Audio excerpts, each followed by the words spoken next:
Picture yourself floating through the canals of Venice. The water shimmers under the late afternoon sun, gondolas drift lazily by, and the sound of the crowd echoes in the distance. And then you see it, an island shrouded in mist, abandoned, almost unnatural in its silence. This is Poveglia. No tourists go there, no locals dare step foot on its shores, and for good reason, because the stories, the history, and the lingering whispers say this place has never truly let go of its past.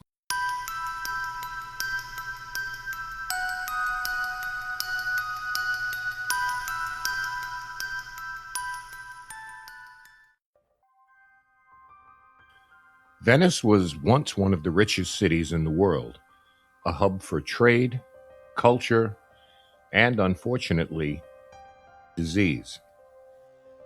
Plague after plague swept through the city, and the authorities needed a way to contain it. That's when Poveglia became what it's most famous for, a quarantine island. Sick, dying, or suspected of carrying plague, they were taken there, sometimes chained or carried in stretchers, never to return. Some estimates suggest that over 100,000 people died there. That's hundreds of thousands of feet walking over the same soil that now supposedly absorbs every whisper, every scream, every last breath.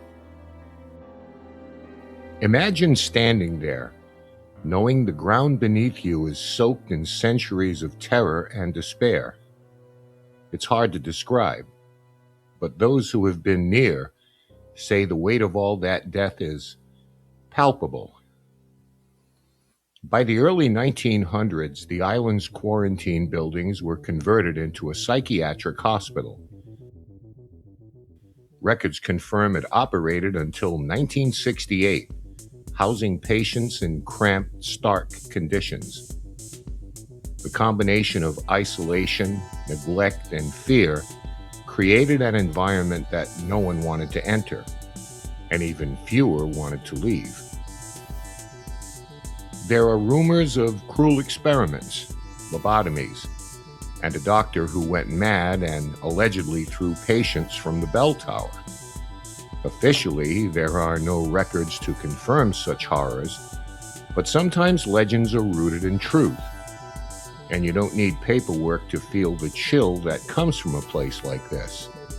It's easy to imagine the sounds of screams bouncing through empty hallways long after the doors were locked for good. Even today, Poveglia holds a fearsome reputation. Fishermen passing by swear they've heard echoes of screams coming from the island at night. Paranormal investigators report strange temperature drops, unexplained shadows, and even what they claim are ghostly apparitions of the patients who never left. One account describes a figure standing in the ruins of the main ward, completely still, watching anyone who dared approach.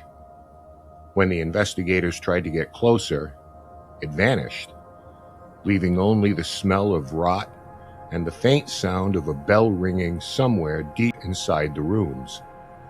Others speak of disembodied footsteps, fleeting glimpses of shadowy figures darting between buildings, and whispers in a language no one alive could understand.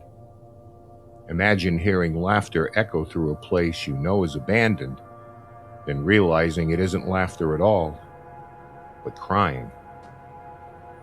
And it's not just fear for the sake of thrills. People who have been near Poveglia describe a heaviness in the air, a sense of being watched. Some even claim nausea, dizziness, and sudden panic, physical reactions that seem to come from the island itself. Whatever lingers here, it doesn't just haunt minds, it haunts bodies. Modern paranormal investigators have tried to capture Poveglia on film, but even today, the island refuses to cooperate. Cameras malfunction, Audio equipment picks up strange, unexplainable sounds, and sometimes researchers swear they see things move just outside their frame. One team reported hearing screams from nowhere, cold hands brushing their arms when no one else was nearby, and a sudden overwhelming sense of being trapped. Many investigators leave shaken, some even refusing to look at the footage afterward. And while skeptics argue that fear, isolation, and the imagination play a role, it's hard to ignore the sheer consistency of the reports.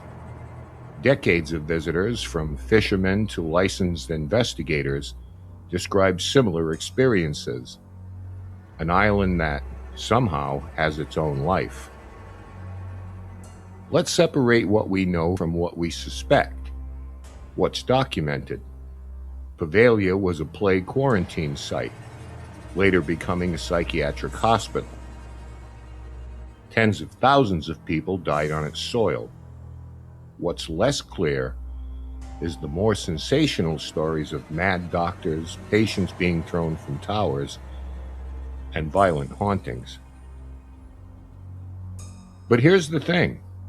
Even without verification, the legends endure because of the environment itself. Ruined buildings, overgrown grounds, and the eerie quiet of an island that hasn't been lived on for decades create an atmosphere where the imagination runs wild. And sometimes that imagination may be the closest thing to a bridge between our world and whatever lingers there. Venetians rarely speak about Poveglia. Fishermen avoid its shores. Locals say the waters around it are different. There's a quiet that feels unnatural, a pressure in the air, as if the island itself remembers every scream, every death, every life cut short. For those who dare approach, the warnings are not just stories, they're felt physically, in the racing heartbeat, the cold sweat, and the creeping sensation of eyes on your back. There's no one to greet you, no path forward, just the knowledge that you are standing somewhere history and fear are entwined, and sometimes it never lets go. Poveglia is more than just a haunted island. It's a place where the weight of centuries of death and suffering has seeped into the soil, the air, and the very ruins themselves. And even if ghosts don't exist there, the terror here is real, because history has left its mark, and some places never forget. If you enjoy deep dives into paranormal cases, subscribe here for more true stories of hauntings, the supernatural, and unexplained phenomena. And in the meantime, remember, stay spooky.